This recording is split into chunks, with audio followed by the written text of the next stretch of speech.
Há quem fale que visitar a praia de São Tomé de Paripe é a experiência mais próxima que você pode ter aqui na Bahia de um mar caribenho. Um mar calmo, com tonalidade verde e azul, você pode ir até uma sensação paradisíaca.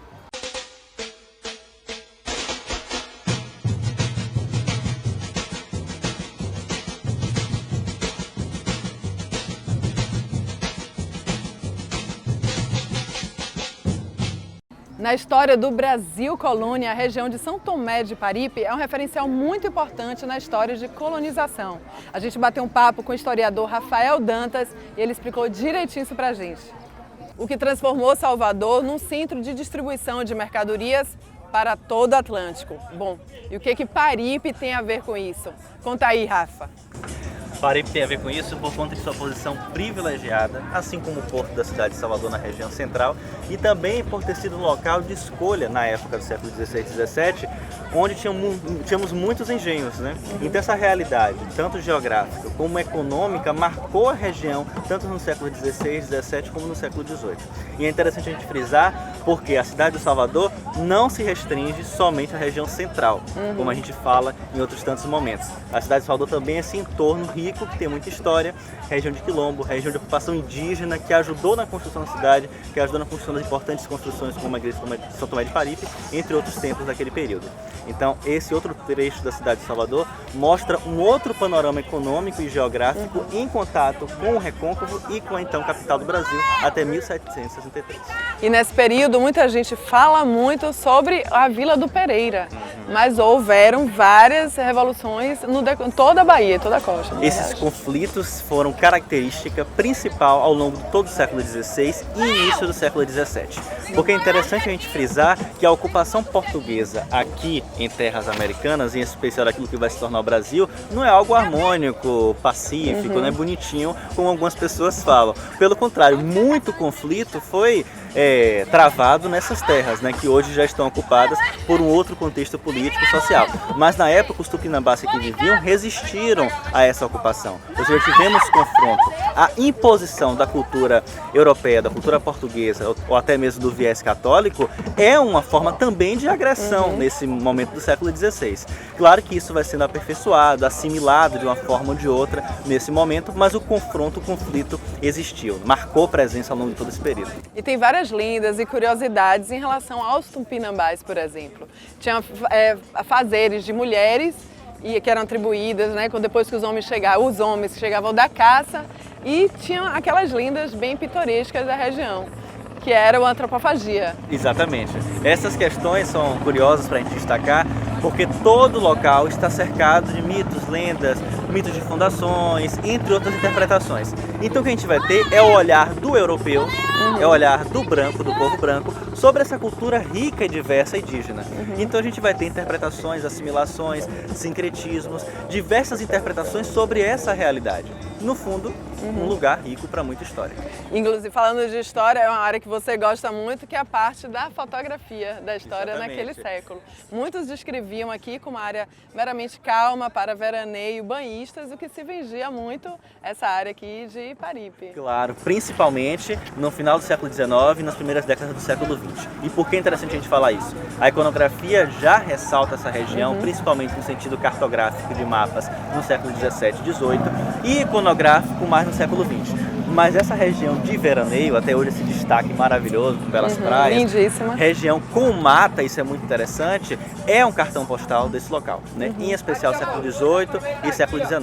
É interessante frisar também que a região de Paripe, por estar muito afastada do centro da cidade de Salvador, não era considerada a cidade do Salvador. Inclusive as pessoas falavam, vou à Bahia aí para a cidade do Salvador, né? Aquele centro antigo onde se concentrava o poder político, né, religioso e comercial. Paripe possuía uma localização geográfica favorável, solo de massapê ideal para o cultivo da cana-de-açúcar e ao escoamento da produção de açúcar. Próximo de rios que contribuíam para a constituição de povoados. Inúmeros fatores promoviam para o desenvolvimento econômico de Paripe, no século XVI, perante a cidade do Salvador, que foi o centro político, administrativo e portuário da província. Essa região ficou afastada durante muito tempo. Não era inserida ao mapa. Inserida nesse contexto, né? Por isso que até hoje a gente tem essas casas de veraneio, ainda chácaras imensas, ou no século XVI, XVII, regiões com terrenos absurdos, verdadeiros latifúndios, né? Isso é uma característica daquele momento. No século XVIII e XIX, esse contexto vai mudar, porque a gente vai ter integração por vias de transporte muito melhor, em especial por conta da construção da via férrea, né?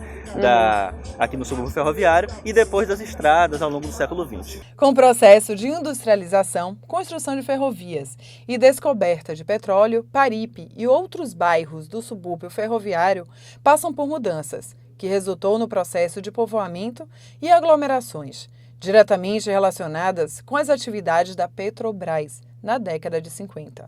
Além disso, a Companhia de Cimento Salvador, a Cocisa, a instalação da década de 60 do Centro Industrial de Aratu, em Aratu, e o Polo Petroquímico de Camaçari impulsionaram movimentos migratórios e aglomerações das áreas periféricas, de pessoas vindas do interior em busca de oportunidades de trabalho.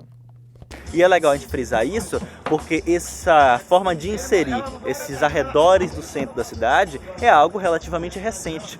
Através do plano do EPUCS, na década de 40, 50, né, vamos ter essa Salvador em um sentido muito mais além centro, aproveitando os vales, a construção das próprias avenidas de vale, etc. Então esse contorno da cidade de Salvador começa a ser definido a partir da segunda metade do século XX. Já que ele tocou nesse assunto da construção, da parte econômica e de que maneira Paripe, São Tomé de Paripe, especificamente falando, se inseriu, a gente já vai continuar a história e falar como é que começaram realmente a urbanização de São Tomé de Paripe. A gente vai andar aqui um pouquinho. A cidade de Salvador foi o porto mais importante do ponto de vista comercial para o Brasil. Localização estratégica em relação às correntes marítimas e regime de ventos, o que lhe dava vantagens e favorecia a transação do tráfico de navios com mercadorias e escravos.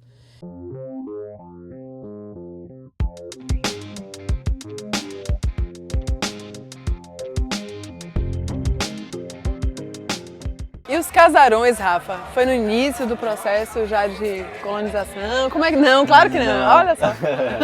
Não, mas no início já tínhamos construções significativas, né? Sim. Claro que não as chácaras que vamos ter no século XIX e início do século XX.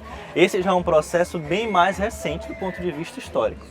Então, no início do século XX em especial, ou mesmo no início do século XIX, ao exemplo desse casarão aqui, que é de 1808, tem lembrando até a data ali, né? Exatamente, 1808, ali na fachada. Lembrando que ele passou, é visível, por inúmeras transformações. Ele pode ter sido inaugurado oficialmente em 1803, né?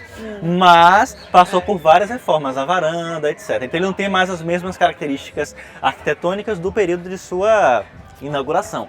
Mas no início do 19, ao longo do 19 e no início do século 20, essa região foi marcada por casas como essas, belíssimas construções que marcavam, né, que faziam questão de fazer uma referência aos proprietários, ou seja, a ostentação da condição financeira dessa família estava presente nessas fachadas.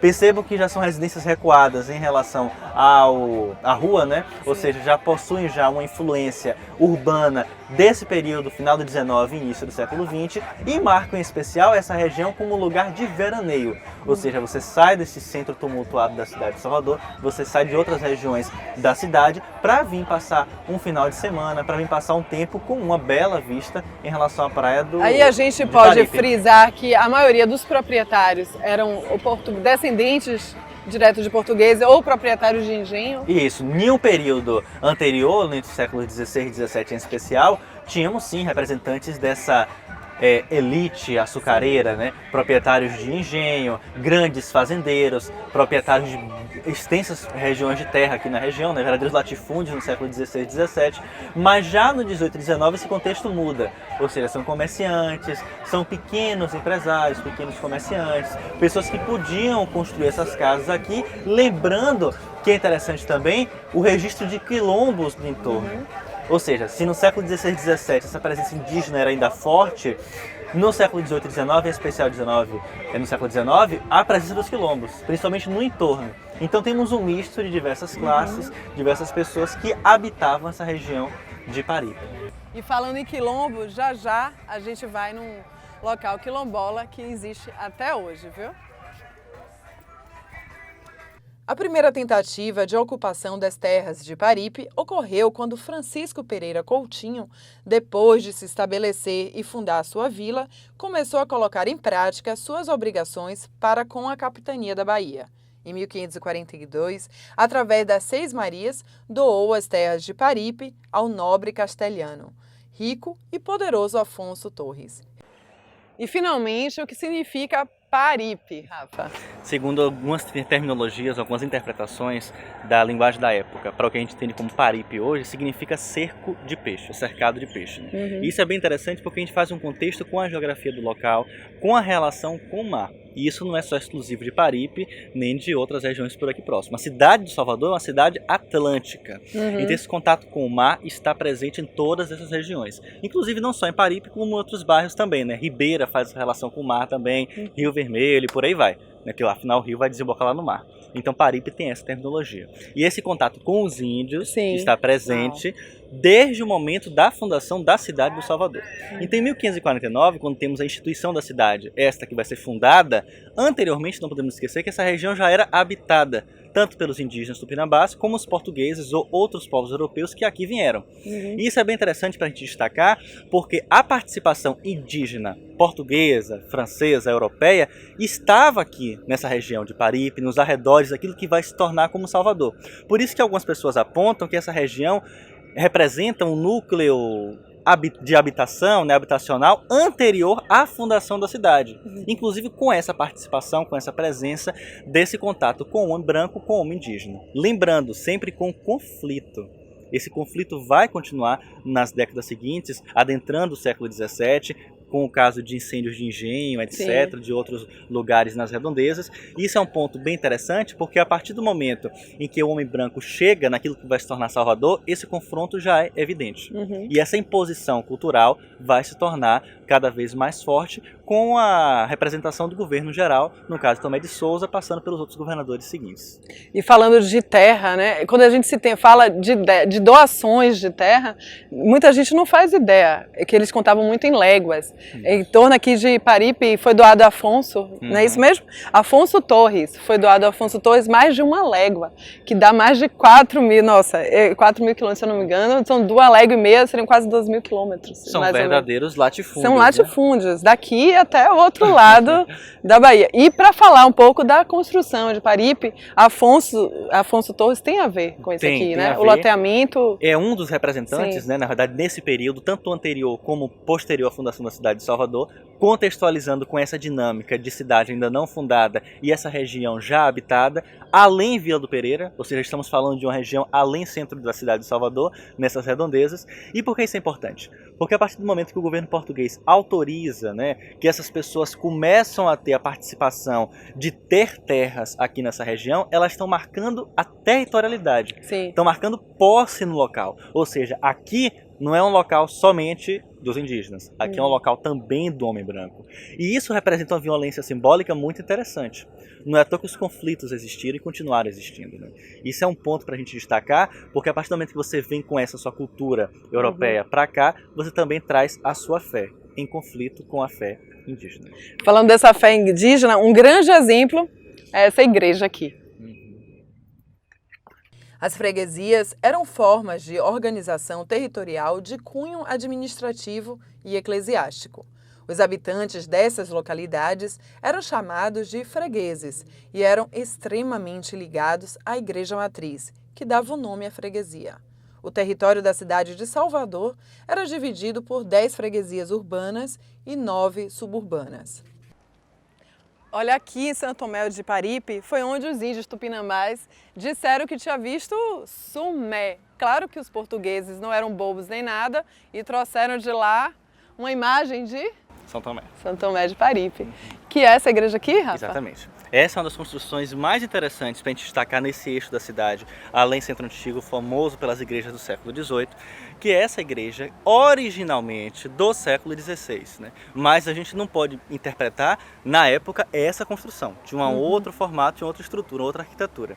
Ela passou por todo esse momento, né, até o século XVIII e início do século XIX, por isso que ela tem essa fachada com traços rococó, mas que leva o nome de Santo Tomé de Paripe. Lembrando que é uma interpretação visão portuguesa, europeia, sobre uma realidade completamente diferente. Ou seja, é um mito de criação, de fundação de uma realidade, levando em conta a fé católica. Quando o Rafa, só interrompendo, desculpe, quando o Rafa fala dessa imagem, é porque, claro, como um local invadido, não havia toda essa parte higiênica, essa limpeza urbana toda de colonização. E era preciso vender, né, a Bahia para as pessoas que viessem. É isso mesmo? Rafa? Sim, também. Tem um pouco disso, né? A gente pega, evidencia esses espaços, leva na ótica do colonizador e vende para o exterior. Que isso é possível ver em obras, em livros, em destaque da claro. época, né? E é interessante as descrições sobre isso, né? O padre fala determinada história, determinado contexto, isso é editado na Europa, isso depois é reeditado por outra pessoa. Temos um registro de 1600 e tanto. Em 1808 temos a referência desse registro,